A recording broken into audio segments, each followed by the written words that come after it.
nossa webinar, é a nossa 33ª webinar aqui da Escola Paulista de Medicina.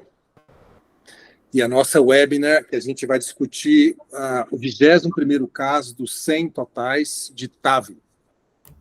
Hoje, então, o Leonardo Guimarães deve estar entrando para me ajudar a coordenar esse caso. É um caso um pouquinho mais demorado, por isso nós selecionamos um caso apenas hoje. O Tito Galhardo, que está no Canadá, está em Quebec, esteve em Miami, agora está em Quebec. O Marcos Danilo, preceptor aqui da Escola Paulista de Medicina, e a Michele deve entrar conosco também, que é preceptora da Cardiologia Intervencionista da Escola Paulista de Medicina. Então, eu vou apresentar um caso, depois eu vou tentar contextualizar as principais indicações, se ficam à vontade, os debatedores e quem estiver participando para me interromper quando quiserem. Muito bom. Então, um paciente de 65 anos de idade, sexo masculino, religião católica, empresário, procedente da cidade de São Paulo. E a queixa de duração desse paciente era cansaço e falta de ar há alguns meses. História pregressa da moléstia atual. O paciente referia dispneia progressiva aos pequenos a moderados esforços há aproximadamente 6 meses.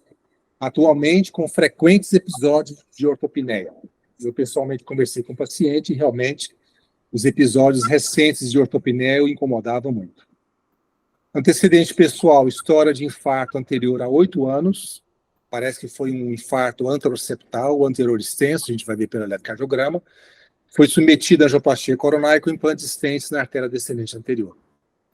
E antecedente familiar, pai com história de DACO precoce. Hábito e vícios, apenas sedentário.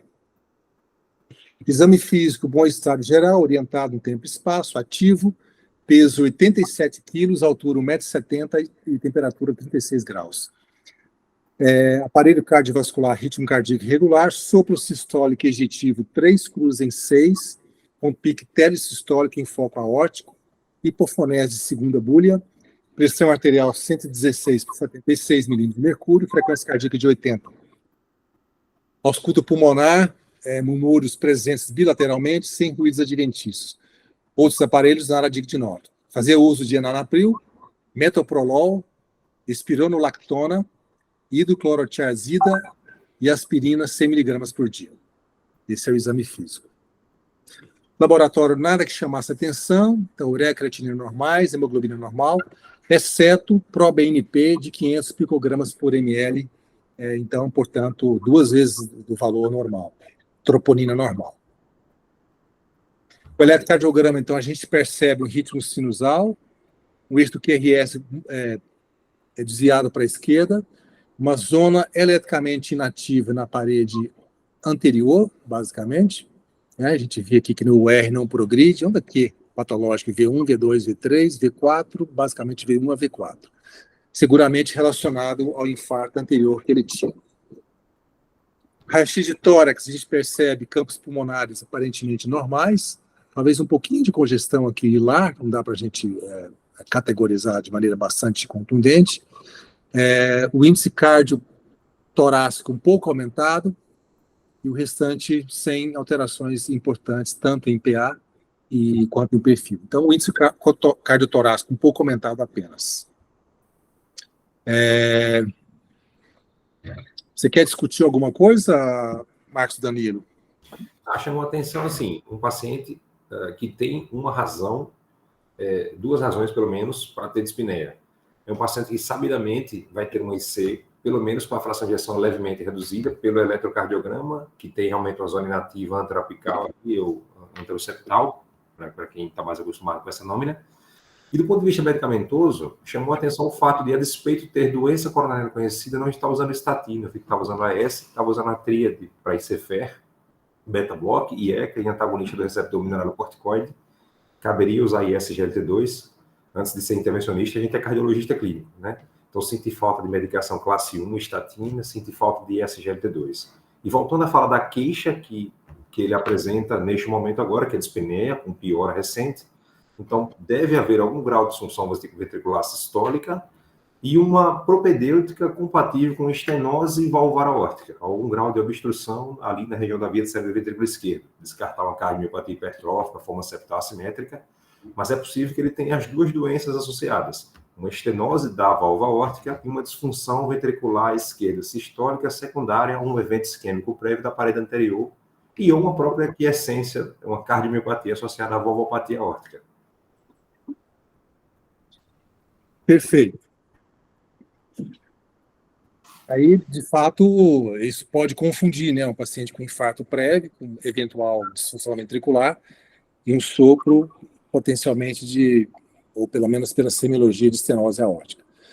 O ecocardiograma, aqui no paraesternal, mostrava um aumento da cavidade ventricular esquerda, um septo sigmoide, né? A gente não tem um ecocardiografista para nos ajudar, mas vemos também aqui a válvula aórtica espessada, calcificada, um ato esquerdo aparentemente de tamanho normal. O ventriculo direito também, aparentemente de dimensões normais. Aqui no eixo curto, a gente pode observar o folheto valvar aórtico calcificado, com uma certa abertura comprometida, mas não parece ser uma estenose aórtica crítica, né, Emílio? Não sei o que você acha. Sim, acho que tem uma abertura razoavelmente preservada, né? Mas, de fato, uma hiperecogenicidade dos limbos dos folhetos, sugestiva de calcificação e de uma restrição de sua mobilidade. Exato. Esse é o esofágico, né? Esse é o trânsito esofágico, exatamente. Perfeito. Agora a gente tem aqui uma avaliação de 4 câmeras e 2 câmeras. A gente percebe uma disfunção ventricular esquerda, de grau moderado é importante. Já me adianto que o paciente tem uma fração de ejeção de 37%. A custa de acinesia anteroapical, talvez um movimento cinético anteroapical, movimento cinético apical. E a válvula mitral com abertura e mobilidade normais. Perfeito. Parece uma discinesia realmente do território da DA, né? Exato. Compatível com o eletrocardiograma dele e a história clínica de infarto anterior. Aqui um zoom mostrando a válvula aórtica calcificada, essa imagem hiperecóica aqui esbranquiçada, com diminuição da sua abertura, mas não parece ser uma estenose crítica, pelo menos, análise semi-quantitativa ou visual. Perfeito. E mais uma vez, o X-plane, eixo curto, eixo longo, calcificação na válvula aórtica. E, a princípio, uma válvula trivalvular, né? Trivalvular. Originalmente trivalvular tricomissural. Exatamente. E aqui as medidas, área valvar de 1,1 centímetro quadrado, gradiente máximo de 33 milímetros de mercúrio e gradiente médio de 19 milímetros de mercúrio, fração de ejeção de 37%, diâmetro diastólico final do VE de 60 milímetros. Então, de fato, um paciente com disfunção ventricular, muito provavelmente, ou quase que exclusivamente, devido a uma cardiopatia isquêmica, com área valvar limítrofe de mais ou menos 1 centímetro quadrado, mas um gradiente baixo, de 19 e 20 milímetros de mercúrio. Tito, você gostaria de comentar? Então, paciente de 65 anos, com infarto prévio, com uma estenose aórtica que a gente quantificaria como moderada, por enquanto, né? Uma área valvar de 1 centímetro quadrado, ou 1,1, mas com gradiente médio abaixo de 40 milímetros de mercúrio, ou seja, um gradiente ainda baixo, mas com disfunção ventricular isquêmica. Bom, então, como dito já, então, paciente com DAC manifesta, bem sintomático ali com tratamento, faltando realmente só a estatina, como o MD bem observou.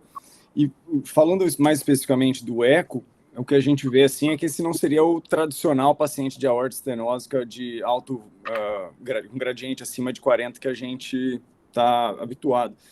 Então aqui esse gradiente médio menor é 19, menor do que 40, com uma fração de 37. Colocaria esse paciente na gaveta do grupo ali de baixo fluxo, baixo gradiente, da subcategoria clássica ainda, porque ele tem a fração de ejeção baixa. Que a gente sabe que eles geralmente representam em torno de 20%, 25% da população submetida à TAV, né? É um grupo com características particulares, próprias, eles têm alguns desfechos semelhantes, outros diferentes, mas eu imagino que acho que isso a gente deve discutir mais no segmento. Mas então, DAC manifesta, doença isquêmica, doença valvar moderada até que se prove o contrário. Eu acho que se a gente for pensar em tratamento por diretriz, a gente precisaria documentar, ver se ela é uma estenose valvar verdadeira, true aortic stenosis, com aí ecoestresse do Buta, algo assim. Perfeito. Então, e uma opção então, para o tratamento clínico otimizado, e considerando a estenose aórtica apenas moderada, poderia ser uma opção, digamos assim, né, se o médico se convencer que é uma estenose aórtica, é uma pseudoestenose aórtica, digamos assim. A outra opção seria avançar um pouco mais na investigação, como você sugeriu, com eco com dobutamina. É isso? Perfeito. Exato. Tá. Foi exatamente o que nós fizemos, então. Então, não foi nada combinado, hein? Vocês mataram aqui a charada. Então, como se tratava de um paciente com disfunção ventricular, fração de ejeção abaixo de 50%, e com estenose aórtica ainda não caracteristicamente grave, o paciente a gente submete pelo algoritmo, né, das diretrizes a um estresse farmacológico. Geralmente, o ecocardiografista começa com 5 microgramas por quilo por minuto e podendo chegar até 20 microgramas por quilo por minuto, que foi o que aconteceu nesse paciente. Tá? Então, aqui à esquerda, os valores que vocês já conhecem, né? Antes da droga, da dobutamina. E aqui à direita, após o eco de estresse, com 20 microgramas por quilo por minuto. Então, a paciente tinha uma área valvar de 1,1, foi para 0,77 centímetros quadrados. Habitualmente, essa resposta, ou a área valvar se mantém ou ela diminui. Nesse caso, a área valvar diminuiu. Perfeito. O gradiente máximo era 33, foi para 71 milímetros de mercúrio, então existe uma reserva miocárdica. O gradiente médio basal era 19 milímetros de mercúrio, foi para 42 milímetros de mercúrio. A fração de ejeção não foi medida após, mas claramente houve uma resposta positiva no que diz respeito a uma reserva miocárdica ainda presente, caracterizando agora, aqui à direita, uma estenose aórtica tipicamente grave, ou seja, área valvar abaixo de 1 centímetros quadrados, gradiente médio acima de 42 milímetros de mercúrio. Então, de fato, o paciente, a despeito de uma disfunção ventricular, apresentava também uma estenose aórtica grave, agora documentada pelo ecocardiograma de estresse com dobutamina. Algum comentário? Acho que esse paciente, voltando àquele comentário inicial de cardiologia clínica, uma vez que nós vimos que a sua fração de ejeção basal é aquém de 40%, esse paciente se encaixaria nos estudos, por exemplo, de introdução do ARNI ou INRA, né, sacubitril/valsartano. Então, sabidamente, os pacientes que têm a fração de ejeção mais reduzida, para ser mais específico, menor que 40%, há benefício em fazer um escalonamento de IECA ou BRA, nesse caso IECA, enalapril maleato, para ARNI em trecho sacubitril/valsartana. E a associação de SGLT2, portanto, o quarteto fantástico, um bloqueador do sistema renina-angiotensina-aldosterona, de preferência sacubitril/valsartana, mas o beta-bloqueador do qual ele já vinha fazendo uso, que era o metoprolol, mas um antagonista do receptor mineralocorticoide, neste caso a espironolactona, poderia ser a eplerenona ou Inspra no Brasil, recentemente chegado, mas e SGLT2? Muitas vezes haveria, com essa terapêutica otimizada, além da estatina, haveria uma melhora do desempenho contrátil do ventrículo esquerdo, tanto da região isquêmica, previamente injuriada pelo evento agudo ADA 8 anos atrás, quanto das regiões quiescentes das demais paredes, de tal sorte que poderia haver, mesmo sem a provocação com dobutamina, já talvez um desempenho sistólico mais potente, e esse gradiente que de 19 já poderia ser um pouco maior. E o benefício da dobutamina nesse caso é que tudo no quadro inicial em repouso fica na trave. A área valvar é 1,1, ou seja, entre 1 e 1,5, e esse gradiente é claramente reduzido, porque ele se encaixa no estágio D2 clássico da American Heart. Se a fração de ejeção é reduzida, obviamente o stroke volume será menor do que 35 e, consequentemente, o gradiente é concordante. Então, devido a um low flow, a um low gradient, diferente do estágio D3, em que, a despeito de uma fração de ejeção preservada, o stroke volume seria menor que 35, portanto, um gradiente paradoxalmente baixo, apesar de uma fração de ejeção preservada. Então, neste caso, a propedêutica seguiu o caminho adequado, e para ratificar a gravidade da estenose aórtica, ainda neste caso, poder-se-ia lançar mão de uma angiotomografia do complexo valvar aórtico para que se quantificasse o score cálcio nesta válvula. Uhum.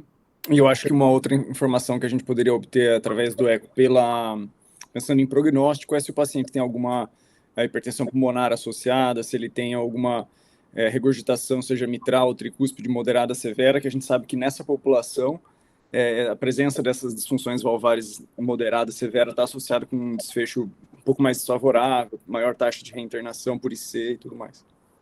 Perfeito.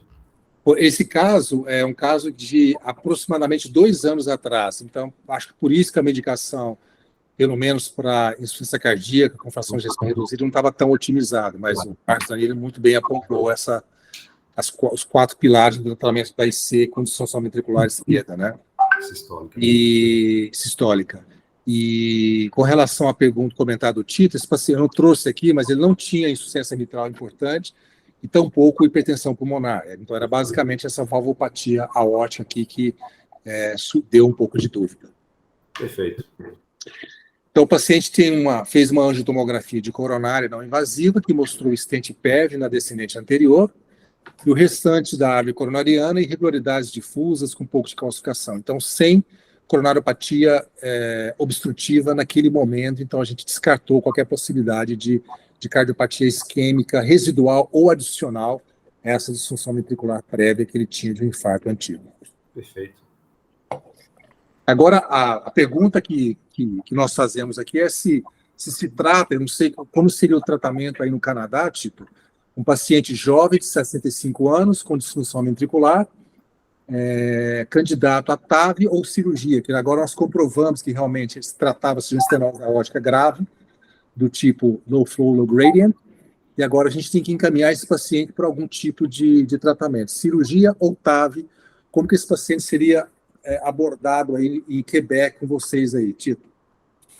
Bom, eu acho que antes ainda de falar de um ou de outro, uma coisa que eu acho que a gente precisa saber, ter em mente já é que a gente já tem dado dizendo que manter tratamento conservador para essa população está associado a piores desfechos, seja que o paciente vai fazer uma TAV ou uma cirurgia. Então, entre fazer nada e fazer alguma intervenção, alguma substituição valvar, fazer alguma coisa é uma boa opção. E aí tem mais uma outra pergunta, que seria quando que seria indicado a substituição, a troca, o tratamento dessa valvopatia.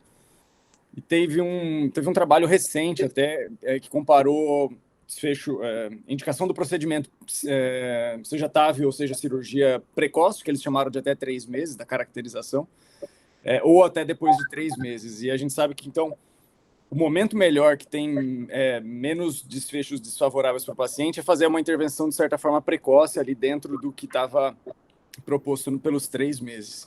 Com relação à discussão cirurgia ou TAV, o que a gente tem de dar até agora é que, por exemplo, cirurgia está associado com maiores taxas de disfunção renal, maior tempo de internação hospitalar, ao passo que TAV está associado a maiores complicações vasculares, a maiores taxas de implante de marca-passo, mas, via de regra, nessa população, uma intervenção deve ser feita. E aí eu acho que vai entrar o papel do Heart Team para decidir qual que seria o manejo, o lifetime management, o manejo no curso da vida desse paciente, por onde começaria. Eu acho que aqui a primeira opção para esse paciente seria, no nosso caso, tentar ver a opinião da equipe cirúrgica. A gente, antes de TAV, encaminharia esse paciente para uma avaliação com a equipe da cirurgia para ver a opinião deles. Perfeito. Marcos Danilo, como é que você trataria esse paciente se você estivesse com ele aqui na Escola Paulista de Medicina e com TAV disponível ou cirurgia disponível? Acho que o que o Tito pontuou é importantíssimo, trazendo para a realidade brasileira. A gente precisa lembrar o seguinte: a dúvida inicial era se a sintomatologia, como a gente já tinha anteposto ali, se devia à disfunção ventricular esquerda supostamente isquêmica, com esse antecedente, e ou a uma estenose da válvula aórtica nativa. O ex-stress condobuta nos traz informações, é um ventrículo com potencial contrátil e que parece estar quiescente por ambas as razões, né? Algum grau de disfunção ventricular esquerda sequelar, talvez uma delayed primary PCI da DA, ou uma quiescência devido à valvopatia obstrutiva de ejeção. Quando a gente lembra do trabalho clássico do professor Brown, lá dos anos 70, da curva de Ross, esse paciente se manifesta não com angina de peito, não com síncope aos esforços, mas sim com insuficiência cardíaca. E esse é o pior prognosticador. Ou seja, em 2 anos, se nada for feito, ele sucumbirá para uma morte súbita, provavelmente, né, naquela curva clássica de Ross. A outra coisa é que, voltando a falar de prognosticador em cardiologia, não há outro parâmetro que implique ou que impute a um paciente um pior prognóstico que não a disfunção ventricular esquerda sistólica.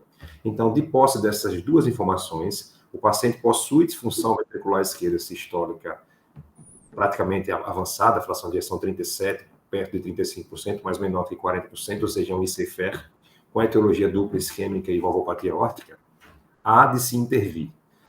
E a questão, por diretrizes hoje, por diretriz de utilização terapêutica, no Brasil, esse paciente não tem 75 anos ainda. Então, a aplicabilidade dos scores, STS, Euroscore Logístico 2, vem à tona. Porque há realmente essa questão logística do que se fazer. Na prática, cada vez mais a gente tem percebido que os pacientes optam pelo tratamento minimamente invasivo, e acho que para orientar essa discussão, seguindo-se o workflow, e em sendo possível, transfemoral TAVR para esse paciente, a abordagem via transfemoral, a decisão parece caminhar em direção à abordagem por TAV transfemoral. Lembrando-se o fato de o paciente ser relativamente jovem, apenas 65 anos. Mas acho que se faz mistério agora, no cenário brasileiro, claro, serviço, assistência privada, assistência suplementar, assistência pública, trazer realmente os achados angiotomográficos de via de acesso, de aorta e de complexo valvar aórtico para orientar a nossa decisão. Mas, neste momento, uma ou outra decisão, embasando-se em risco cirúrgico, ambas as opções são factíveis, sabe? Mas eu precisaria realmente de ter o workflow da angiotomo para orientar essa decisão. Desculpa, boa noite com todos. Boa noite, sim. Boa noite, sim. Só uma pergunta, pelo que eu entendi do caso, o paciente ele não tem uma contraindicação grave absoluta para a cirurgia, é isso, né? Pelo que eu estou vendo. Não. Apenas não. Isso. A verdade é que o que a gente faz aqui, o que tenho visto aqui no Montreal, é a questão mesmo de pacientes que eles têm por embaixo de 75 anos, a maioria, mais de 90%, a não ser que tenha uma contraindicação absoluta mesmo, acabam indo para cirurgia. Acima de 75 anos, com pacientes de ainda não baixo risco, um risco intermediário, vão para TAV, acima de 75. Por enquanto, essa aqui é a conduta que está sendo dada, a abordagem aqui praticamente 90% é transfemoral, não tem muita... E depois eles tentado por abordagem de transcarotídeo, né? Isso é uma coisa bastante... Agora tem feito bastante. Mas acredito que nesse caso de vocês, eu enviaria primeiro para a cirurgia, com certeza. Começar pela possibilidade de uma reintervenção no futuro do paciente tão novo, né? Perfeito, muito bem observado, Jorge. Paciente muito jovem e que poderia, evidentemente, ser encaminhado para a cirurgia. O que foi colocado para o paciente, e eu conversei pessoalmente com ele, é que não haveria também garantia, né, MD, de que os sintomas de insuficiência cardíaca desapareceriam completamente, quer seja por cirurgia ou quer seja por TAV. Perfeito. Muito embora houvesse uma reserva miocárdica com eco de condobutamina, mas, evidentemente, a função ventricular do paciente poderia continuar sequelada pelo infarto prévio. Então, isso foi muito bem colocado, né? Pode ser que você não melhore muito o sintoma de insuficiência cardíaca, ou pelo menos não fique assintomático. Então, isso foi colocado para o paciente. E aí, então, você pediu a angiotomografia. Perfeito. Agora aqui a discordância. Esse paciente tinha um score de cálcio na aorta baixo, de 1.500. Sim. Né? Então, que em tese falaria contra uma estenose aórtica grave para homens, né? Que o cutoff são 2.000. Mas tem só uma vírgula nisso daí, que essa população, eles têm tomograficamente uma densidade, volume menor do que a galera com estenose aórtica clássica de alto gradiente. Perfeito, bem colocado. Tanto o paciente, muito bem colocado, tanto o paciente com lower flow, como o paciente também com amiloidose, né? São pacientes que têm talvez um componente, o Felipe Pibarot fala muito sobre isso, um componente mais fibrótico do que calcificado. Né? É bem observado, isso aí, muito bem observado. Então, o que ele tinha aqui, MD, se você puder agora comentar se seria um bom ou não candidato para TAV, uma calcificação no subvalvar, Perfeito. Calcificação no nódulo no anel, propriamente dito, né? Sim. E calcificação na borda dos folhetos e bastante fibrose também na borda dos folhetos, mas um score de cálcio de 1.500. Acho que ratifica aquilo que nós falávamos, é uma válvula, pelo que o eco, tanto torácico quanto esofágico nos mostrava, transtorácico e esofágico, de fato, só há 3 comissuras, não há RAF visível entre si, Sim. parece haver uma classificação no limbo do right corner cusp ali, também no limbo do non-corner cusp, né? E, infelizmente, a despeito de haver pouca calcificação, há um nódulo circular a nível do anel, né? Não há mais de um, mas assim, ali é ânulos. Graças a Deus não há no LVOT, né? No corte só do LVOT. Então, ele tem pouco cálcio, mas ele tem esse nódulo de cálcio, que não é impeditivo para a escolha de uma prótese balão expansível, mas que requererá em si, lançando mão de uma prótese balão expansível, uma abordagem talvez um pouco mais conservadora para se evitar uma das complicações potencialmente fatais da TAVR, que é a ruptura do ânulo. Perfeito. Outro dado interessante que eu gostaria de comentar, Jorge, é que no registro do TVT, no registro do TVT, do American College da Sociedade Americana de Cirurgia Cardíaca, com milhares de pacientes, não me recordo o número, mas eles analisaram que em pacientes abaixo de 65 anos de idade, porque o divisor de águas de idade na diretriz americana de 2021, do American College American Heart, são exatamente 65 anos de idade. Mas o que eles observaram no mundo real é que 50% dos pacientes abaixo de 65 anos, onde pela diretriz a maioria deveria ser encaminhada para a cirurgia, essa metade dos pacientes, na verdade, vão para a TAV. Então, isso surpreendeu também muitos pesquisadores, porque eles imaginavam que, com 65 anos, a maioria iria para a cirurgia, mas não. O que tem acontecido nos Estados Unidos é que pelo menos a metade dos pacientes abaixo de 65 anos com estenose valvar aórtica, com indicação, vão para a TAV, e a outra metade vão para a cirurgia. Perfeito. Então, depois de conversar com o paciente, conversar com o médico titular, o cirurgião, evidentemente, aceitaria a cirurgia, o único óbice seria uma disfunção ventricular, e aí nós optamos, então, por pela TAV transfemoral, vou mostrar aqui o acesso, uma Sapiens 3, na ocasião não tinha ultra, com mais 0,5 cc, e totalizando um sobredimensionamento, um oversize de 13%, porque não tinha tanta calcificação. Perfeito. O acesso é maravilhoso, né? Um paciente jovem. Então, a gente vê aqui uma artéria femoral de 7 milímetros, a comum de 8, aortas praticamente sem calcificação nenhuma, então um acesso muito favorável e anatomia também bastante favorável para uma TAV. Algum comentário, Jorge, ou Tito, se alguém, diante de uma indicação de TAV, preferiria uma autoexpansível do que uma balão expansível, ou aqui, na sua opinião, não faria diferença? Eu acho que a gente não está falando, por exemplo, de um anel muito pequeno, para a gente ter que pensar, direcionar para supraanular ou não. A gente está com um paciente que tem doença coronariana manifesta, ele teve já angioplastia na descendente anterior. Então, segundo ponto aí, esse outro ponto me levaria para uma intraanular. Apesar da calcificação ali nodular, o score de cálcio geral não é tão alto. Olhando esse paciente, eu não vejo calcificação na junção sinotubular. Então, esse paciente eu procuraria, opinião pessoal, minha preferência seria por uma intraanular, Sapien também. Implantação alta, se possível.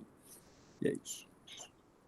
Acho que outra coisa importante aqui, professor, é o seguinte, e Tito e Jorge, né, estão mais ativos aí na webinar de hoje. Tão mais jovem ou tanto mais jovem seja o paciente, maior a preocupação em relação a commissural alignment, alinhamento comensural, alinhamento coronariano, né? Já antevendo a possibilidade de novas intervenções, tanto TAVR em TAVR quanto reacesso coronário. Este paciente ainda tem uma possibilidade de desenvolver doença coronariana, ele já apresentou, né, doença coronária no passado, 8 anos atrás, portanto ali com seus 57 anos, né? Pela angiotomografia não há coronariopatia epicárdica significativa em ambos os sistemas, mas esse paciente provavelmente no seu lifetime follow-up precisará de reintervenção.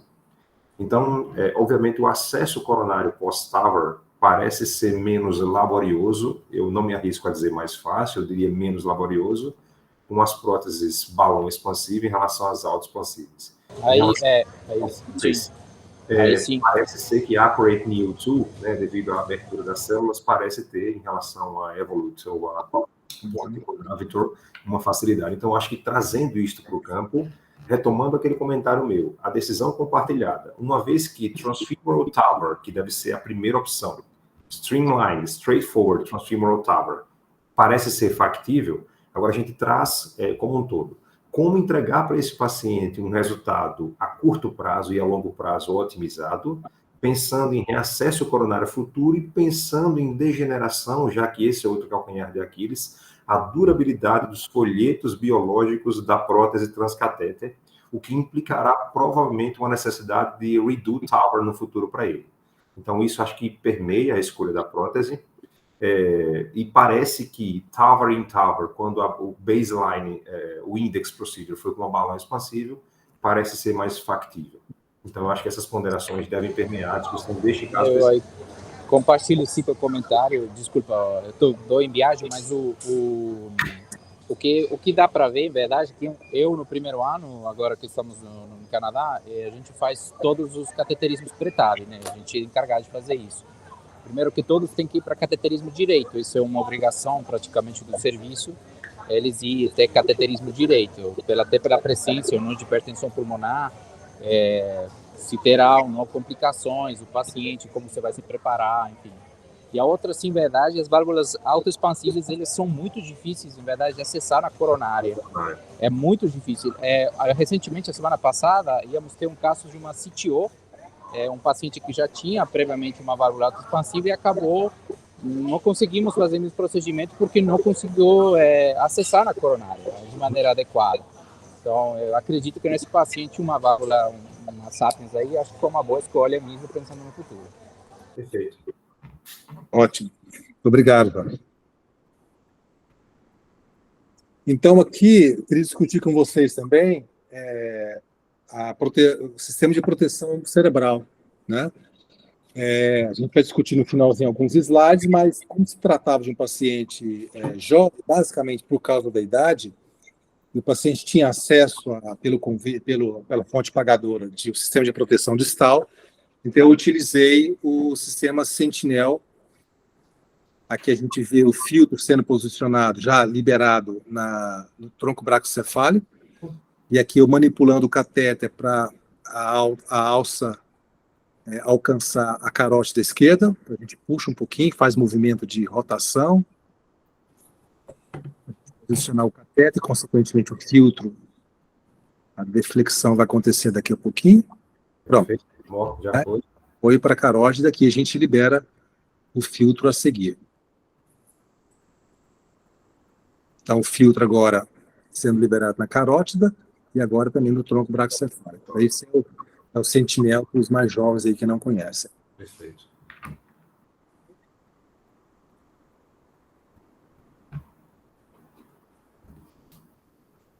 E aí nós fizemos então a ortografia, né, com um alinhamento coplanar mesmo. Isso tem quase 2 anos esse procedimento de TAV. E aqui mostrando a interação das Sapiens com o Sentinel, praticamente não existe interação nenhuma, né? Perceberam o sistema de liberação e a prótese, ela cruza o arco aórtico sem deslocar aqui o Sentinel, os vasos da base.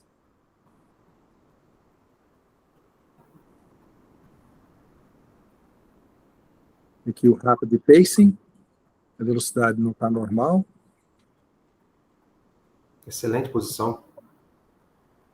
Aqui, talvez, a prótese desceu um pouquinho mais do que eu gostaria, viu, Marcos? Na hora da liberação, mas o baseline para essa empresa, né, para essa, seria no bottom da marca central, parecia estar realmente bastante bem alinhado. Acho que na hora de liberar... Exatamente. Simula um pouco o IAO, né? Como tem muito pouco cálcio para ancorar, a tendência é realmente haver uma invaginação para dentro da via de saída do ventrículo esquerdo, né? Que é Exatamente. Que acontece quando dá a manipulação de IAO pura, né? Então, a borda inferior do pigtail está basicamente na borda inferior da marca central, no meio da marca central. Então, inicialmente estava muito bom, mas na liberação, da insuflação do balão, ela talvez tenha descido um pouquinho mais do que eu gostaria. Claro que existia toda uma preocupação, o Tito muito bem comentou, em implante de marcar passo definitivo em um paciente muito jovem, né? Sim, um pouco de paralaxe também, sim. mas o size, na minha opinião, pela ortografia, ficou muito bom. E uma coisa bonita de ser mencionada para gerar cultura é retirar o pigtail antes de expandir completamente a prótese. Vamos voltar aqui. Vamos ver se eu fiz isso ou se eu não fiz. Sim, claramente Fez, houve fez. o Aí eu fiz. Fez. do pigtail. Gozado que eu tenho usado a prótese balão expansivo da Merio, a Maival, e por bula, já foi, parece ser a primeira das próteses a não impor esta obrigatoriedade. Uhum. E é engraçado que, assim, recentemente houve um caso em que, quando da remoção do pigtail, obviamente sempre com o fio, né, o pigtail fica enjaulado ali, então, por mais que seja amplo o seio, né, não coronário, ou até ele migra para o direito às vezes, por interação, mas sempre interessante remover, de preferência com um fio hidrofílico, esterilizando a ponta para que o pigtail seja removido com um fio para além e evitar a fratura do pigtail, né? E lembrando que nesse caso tem um nódulo ali, né? Tem um nome, Exato. mas entrando lá. E aqui, claro que a ortografia oblíqua-esquerda não é ideal para a gente analisar a relação da altura da prótese com é mais oblíqua-direita. Exatamente. De qualquer maneira, talvez tenha ficado um pouco mais baixo do que eu gostaria, mas eu não tenho o filme aqui em oblíqua-direita para a gente ter uma posição precisa, né, da relação do anel com a prótese. Sempre fiel, porque foi muito bem dimensionado, não é isso? Exato. E aqui a coronária esquerda livre e a direita também livre, que é uma preocupação que o Jorge muito bem apontou com relação a acesso futuro. Uma expansão adequada de ambas as alturas, né? Se a gente pegar o frame da prótese, né? Exato. Tanto de um lado quanto do outro, parece que a altura da prótese parece estar praticamente homogênea. Adequada. Né? Outra coisa é que a angulação, ainda que na tomografia, acho que não tinha essa informação, mas parece ser uma angulação entre o eixo central, centerline da aorta e o ânulo com o plano horizontal, uma angulação favorável para o implante transcatéter, né? Não parecia ser uma aorta deitada. Exato. E aqui o que a gente coletou desse caso, a gente vê debris aqui de aterosclerose barra do plano valvar aórtico, né? Que foi coletado em um dos filtros. Perfeito. Aí a pergunta, Marcos Danilo, é aquela pergunta que existem controvérsias com relação quando usar filtro de proteção distal, quando não usar, em algum subgrupo de paciente, ou nunca usar, ou sempre usar. Gostaria de ouvir os nossos colegas que estão no Canadá. Jorge, Montreal, aí, como é que é a rotina de proteção distal? E, a verdade, já perguntamos em alguns momentos, em algumas reuniões, aqui o meu serviço ele não utiliza em nenhum caso.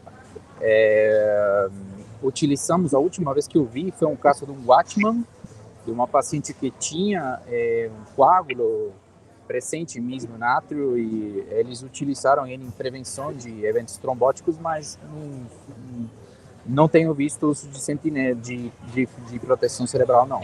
É só uma coisa bastante, acredito que é por conta do serviço e a rotina, mas também até, não sei se alguém aqui aproveitando, pelo que eu me lembro, os últimos estudos não mostravam uma diferença ainda tão significativa. Não sei se isso mudou, como tem feito, não sei. Mas no meu serviço, não. E em Tito, como é que é? Vocês usam aí de rotina, não usam? Casos selecionados? Casos selecionados. Aqui é casos selecionados, porque eu acho que quando a gente vai discutir dispositivo de proteção embólica cerebral, muita coisa entra em jogo, né? Claro que primeiro, se a gente está falando dos grandes estudos para mostrar redução de desfecho, vai entrar a questão financeira na jogada também, e algumas críticas que cabem aos estudos que foram feitos. Isso daí é o neurologista fazendo ou não o exame pós-procedimento. Mas aqui são opiniões bem controversas a respeito da utilização. A gente não dispõe desse recurso facilmente, mas um médico, por exemplo, lá dos Estados Unidos que estava no curso, ele falou, olha, para mim a indicação do dispositivo é muito simples. Se o paciente tem um cérebro e ele vai fazer uma TAV, está indicado, ponto. É essa a indicação. Então, em havendo os recursos disponíveis, por que não? Porque assim, taxa de sucesso a feasibility foi de 94% com esse dispositivo, não aumentou risco de desfechos piores. Se você fala populacional, pode até dar margem para discussão, mas quando você individualiza o tratamento, a gente não vê um paciente saindo falar, tipo, que bom, eu não faleci no procedimento, mas ainda bem eu tô com AVC. Então, AVC é uma coisa muito séria, que implica em diversos custos e tudo mais, e aí eu gostaria que aqui tivesse disponível para a gente utilizar no maior número de pacientes possíveis. Uma outra discussão para embasar a indicação, a gente sabe que os estudos mostraram que quase 100% dos filtros mostraram algum grau ou tamanho de debris. Exato. Mas aí entra aquela questão.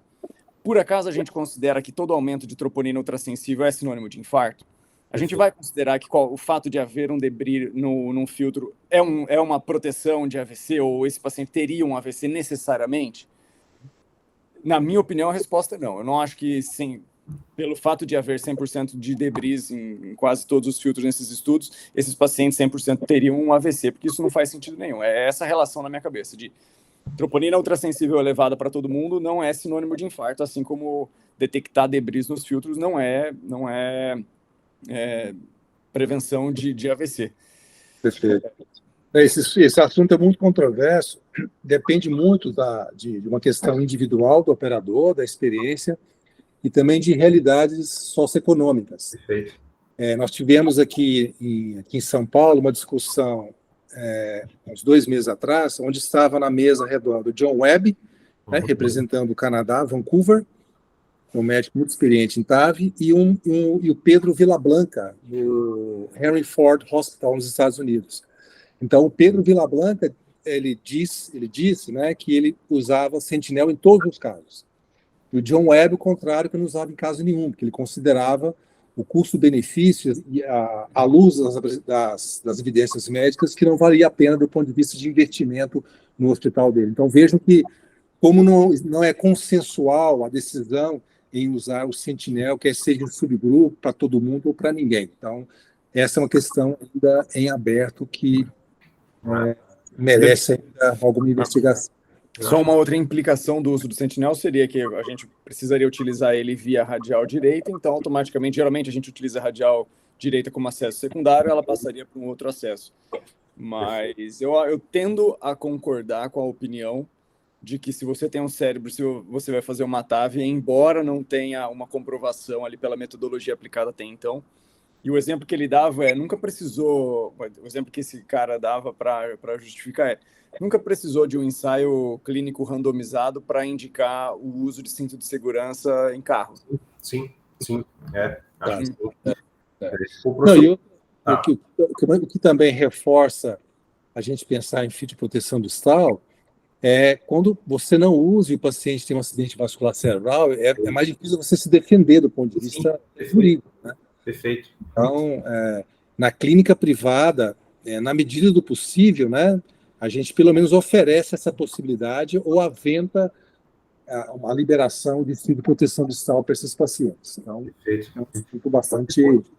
A gente está lidando, né, voltando àquela questão da idade, esse caso não é um caso em que há consenso, há unanimidade em indicação de TAVR, né? Então, nós temos 65 anos, não vi STS, não vi Euroscore Logístico 2, mas TAVR poderia ser uma opção. Então, de fato, é aquele caso em que a gente precisa de entregar nada menos do que um resultado perfeito em termos de sucesso, gradientes baixos, no PVL, de preferência no pacemaker, no vascular complications, major vascular complication, e no stroke, no CVA.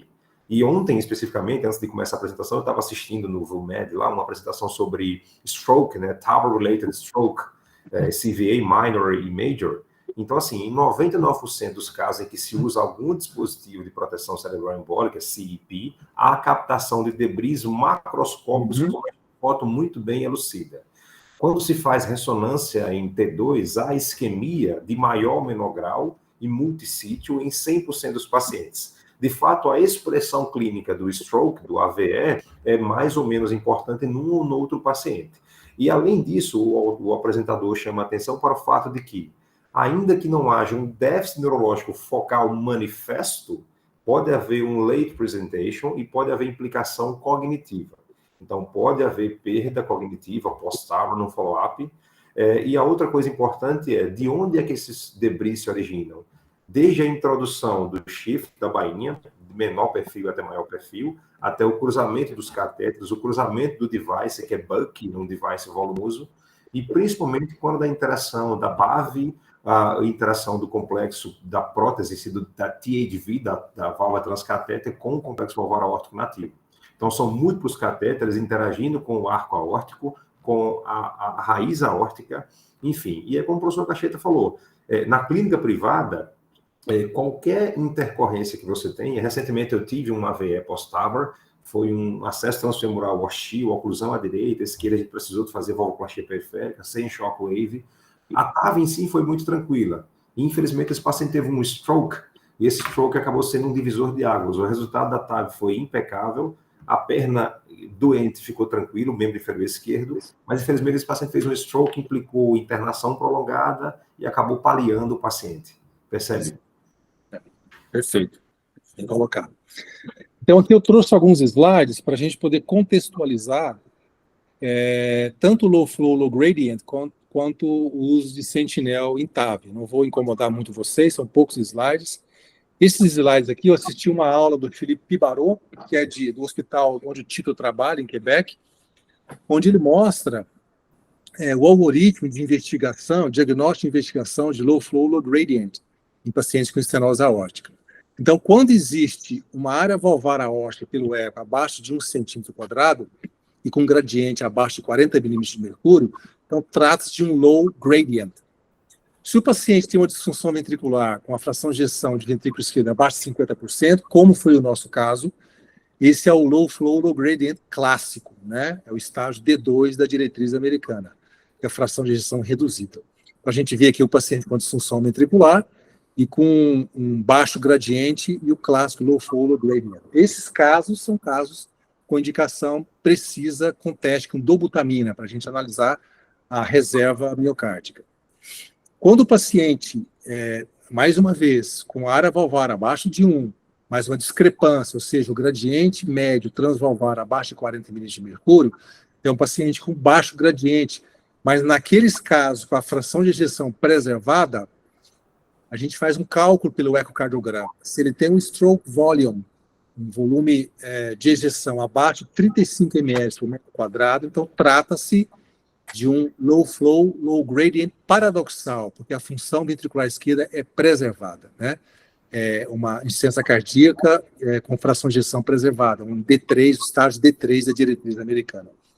E mais recentemente, ele tem classificado também isso aqui, MD, em pacientes que têm low gradient, mas com uma fração de ejeção normal e também um stroke volume normal, acima de 35 ml, que ele chama de normal flow, low gradient.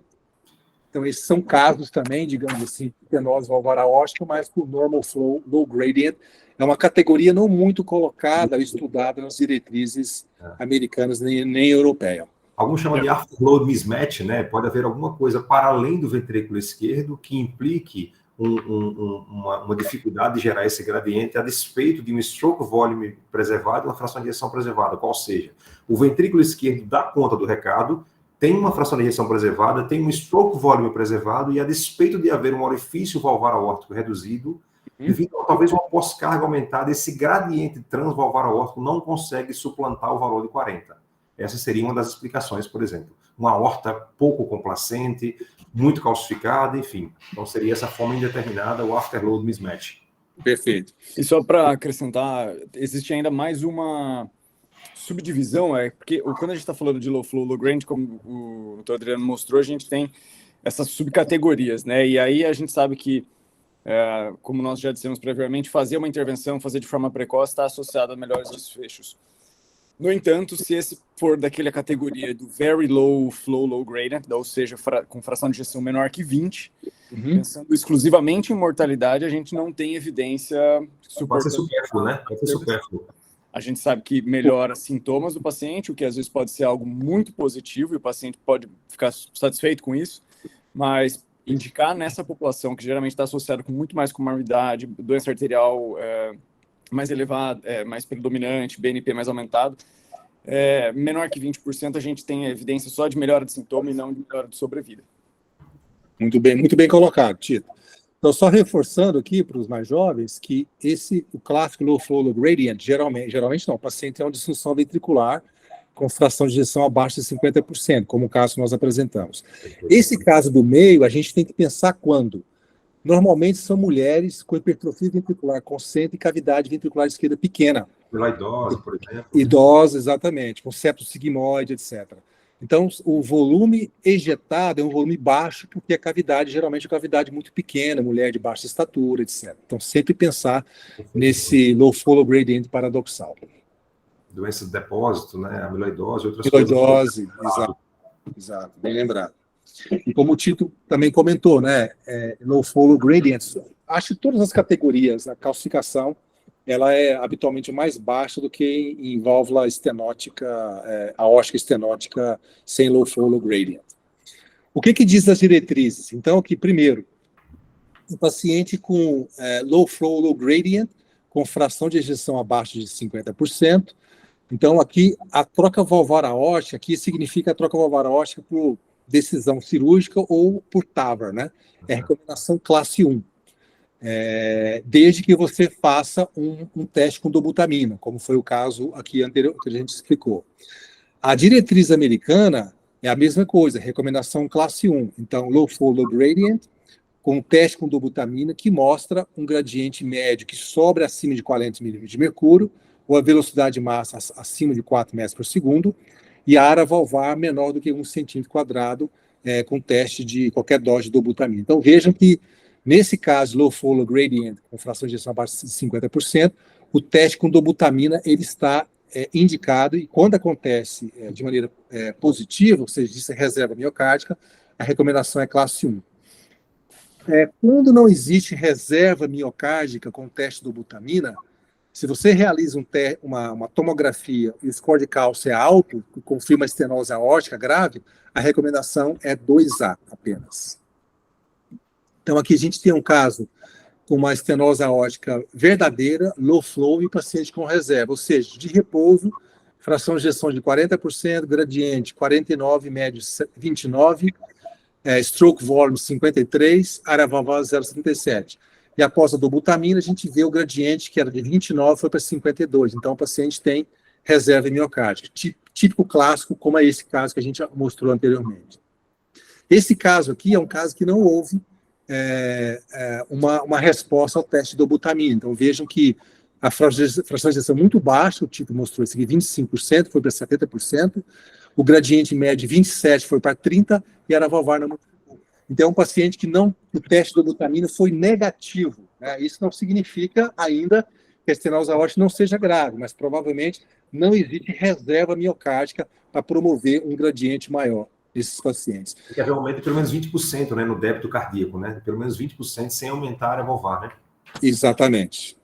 Aqui não houve, a fração de ejeção aumentou 5%. E outro dado interessante. Desculpa, era exatamente isso que eu ia falar. O TOPAS, ele mostrou, dentre outras coisas, que a presença de reserva não esteve associada a melhores ou piores desfechos, né? Mas era exatamente isso que eu ia comentar. Eu não conhecia esse registro, não. Esse slide eu não trouxe, Tito, mas aqui ele mostra o seguinte: em aproximadamente, isso do TOPAS, 50% dos pacientes mantêm, após o teste de dobutamina, uma discordância entre o teste de dobutamina e a gravidade da estenose aórtica. Então, também o teste de dobutamina não é um teste, digamos assim, definitivo para você bater o martelo que se trata de estenose aórtica verdadeira. Bacana. MD, esse TOPAS True or Pseudo Severe Aortic Stenosis. Maravilha. É daqui, foi de 2002, 2016. Acho que o Henrique Ribeiro do Brasil acabou participando e ele acho que é o maior registro que tem dessa população específica de low flow, low gradient, fazendo segmento ainda. Maravilha. Exato. Está muito interessante. Esse aqui, só para a gente poder mostrar o estudo com tomografia que definiu a gravidade da estenose aórtica em homens e mulheres. Então, primeiro ela definiu 4 categorias: sem calcificação, discreta, moderada ou severa. Quem tiver interesse, saiu esse artigo. E outro dado interessante, que esse artigo também definiu, através de curva de Hock, que para mulheres o cutoff deveria ser 1.200 de unidade Hounsfield, e para homens acima de 2.000. Então, esse é o cutoff que a gente utiliza como sendo de estenose aórtica grave pela angiotomografia, né, ou score de cálcio do plano valvar aórtico. Outro dado muito importante que nós comentamos, provavelmente os estudos com tomografia devem avançar no sentido de calcular o volume, não só da calcificação, mas do complexo fibrótico calcificado do plano valvar aórtico, principalmente em pacientes com low flow, low gradient e mulheres, onde a fibrose tem um componente muito importante, como a etiologia da estenose valvar aórtica. E quanto maior o volume da fibrose, né, volume extracelular, pior desfecho também. Perfeito. Então, por exemplo, esse caso aqui é um paciente que estava em investigação de estenose aórtica e apresentou um score de cálcio de 1.034. Então, na verdade, não é uma estenose aórtica grave baseado na angiotomografia, né? Tratava-se de uma pseudoestenose aórtica. E o caso 2 era uma estenose aórtica verdadeira, um paciente também com investigação, fizeram um teste com dobutamina e tal, mas o score de cálcio 3.682. Então, seguramente, ou muito provavelmente, se trata de uma verdadeira estenose aórtica. Então, a angiotomografia ela pode definir, em casos duvidosos, mesmo antes da realização do teste com dobutamina, principalmente em pacientes com low flow, low gradient paradoxal, ou mesmo em casos que você submete o paciente a teste com dobutamina e o teste é inconclusivo ou o paciente não tem reserva. Então, a tomografia a gente tem utilizado como uma ferramenta muito preciosa nesse subgrupo de pacientes. E a recomendação agora, eu tinha falado anteriormente com o paciente com fração de ejeção baixa, agora com fração de ejeção alta, 50%, gradiente baixo, e o stroke volume abaixo de 35. Recomendação 2A, em pacientes sintomáticos, com low flow, low gradient, com fração de ejeção normal, após a confirmação da estenose valvar aórtica, geralmente por angiotomografia 2A. E 1A, a troca valvar está recomendada em pacientes sintomáticos, com low flow, low gradient, com estenose aórtica grave, com fração de ejeção preservada, estágio 3. Se estenose aórtica é a causa mais provável dos sintomas, recomendação classe 1. E para finalizar, então esse algoritmo, não vou ser repetitivo, mas no algoritmo específico para low flow, low gradient, em pacientes portadores de estenose aórtica, onde existe uma discordância que é moderada versus severa através do ecocardiograma. Ou seja, a área valvar abaixo de 1, mas o gradiente abaixo de 40 milímetros de mercúrio. Então, step 1, passo primeiro, confirmar a acurácia das medidas. Step 2, determinar o status do fluxo. Se o paciente tem uma fração de ejeção baixa, como no nosso caso, é um clássico low flow, low gradient. E o paciente deve ser submetido a baixa dose de dobutamina. E aqui, se for positivo, a estenose aórtica é grave. Se o paciente com fração de ejeção preservada, acima de 50%, e um stroke volume abaixo de 35 ml no metro quadrado, é um low flow, low gradient paradoxal. Se é confirmada a estenose aórtica, então o paciente pode ser submetido à angiotomografia de contraste, e se for positivo, o score de cálcio, acima de 1.200 em mulheres, acima de 2.000 em homens, é uma estenose aórtica grave, recomendação classe 1. E low normal flow, low gradient estenose aórtica, ou seja, stroke volume acima de 35 ml por metro quadrado, a angiotomografia positiva, aí interroga-se a estenose aórtica grave, se deve ser considerado ou não. Essa é uma categoria ainda a ser bastante estudada. Esse é um editorial muito bom do Philippe Barot, eu tive o cuidado de lê-lo, e essa é a figura central desse editorial, e recomendar exatamente a leitura dele, né? Perfeito. Mas essa figura central, vou tentar achar aqui para compartilhar. Maravilha. E para finalizar com relação ao stroke, vou ser muito rápido, isso é um dado muito interessante, olha só. O acidente vascular cerebral, ele acontece e tem relação direta com o risco do paciente. Então, em paciente de baixo risco, a estimativa de acidente vascular cerebral acontece entre 0,5% até 3%. Em risco intermediário, de 2% a 4%, e em paciente de alto risco, esse número aumenta. Outro dado muito interessante é que a incidência de acidente vascular cerebral não diminui com o aumento da experiência. Olha que legal isso. A mortalidade, com o aumento do volume do operador contábil, diminui, complicações vasculares diminui, Sangramento diminui, mas o acidente vascular cerebral ele independe da experiência do operador. Isso é um dado muito interessante. Isso fala mais a favor ainda de uso de sistema de proteção distal, independentemente da experiência do operador. E aqui, mais uma vez, mostrando que a mortalidade, evidentemente, tem relação direta com volume, baixo, intermediário ou alto, mas o acidente vascular cerebral, independentemente se o operador tem baixo volume, médio volume, alto volume, as taxas de acidente vascular cerebral são as mesmas. Outro dado interessante, esse último slide, mostrando que em 50% das vezes o acidente vascular acontece no primeiro dia após a TAV. E em 70% das vezes acontece nas primeiras 72 horas. Né? Então, o AVC normalmente está relacionado mesmo, 70% das vezes, a TAV nas primeiras 72 horas. Aqui eu vou mostrar só o resultado do Sentinel, você já sabe, né? Um filtro do tronco braquicefálico, ele protege 90% do fluxo cerebral. E o estudo Protect TAVR, que ele foi um pouco frustrante, randomizou 3.000 pacientes, 1.500 para TAV apenas, e 1.500 para TAV mais o Sentinel com proteção distal. O que esse estudo mostrou? Esse é meu slide. O desfecho primário de toda causa de acidente vascular cerebral foi de 3% nos pacientes com controle com o Sentinel, só com TAV sem Sentinel, e 2,3% no TAV com Sentinel, sem diferença estatisticamente significante. Na análise de subgrupo apenas, no acidente vascular cerebral incapacitante, aí sim teve diferença estatisticamente significante, favorecendo o Sentinel, 0,5% de AVC incapacitante versus 1,3%. E aqui cabe a discussão, evidentemente, por isso que existe essa controvérsia. O desfecho primário não foi atingido, ou seja, o Sentinel não teve diferença em todas as causas de acidente vascular cerebral, mas se você analisa o subgrupo, houve uma redução significativa em acidente vascular cerebral no grupo que utilizou Sentinel durante a TAV.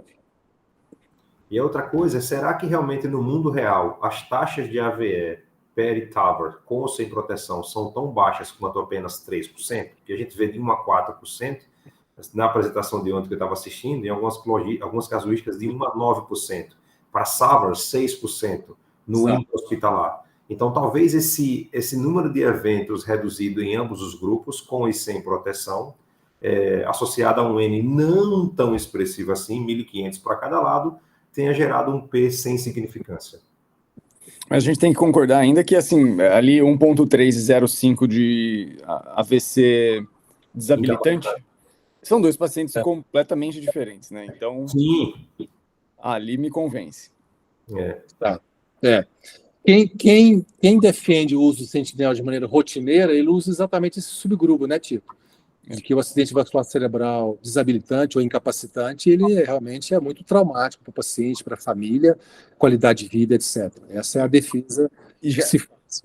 E já tiveram outros dispositivos que foram aprovados pelo FDA, por exemplo, para cobertura nos Estados Unidos, justamente por reduzir AVC non-disabling, que é como o caso de, não sei se é o ótimo, mas algum desses dispositivos foi aprovado justamente porque demonstrou que diminuiu a taxa de AVC desabilitante.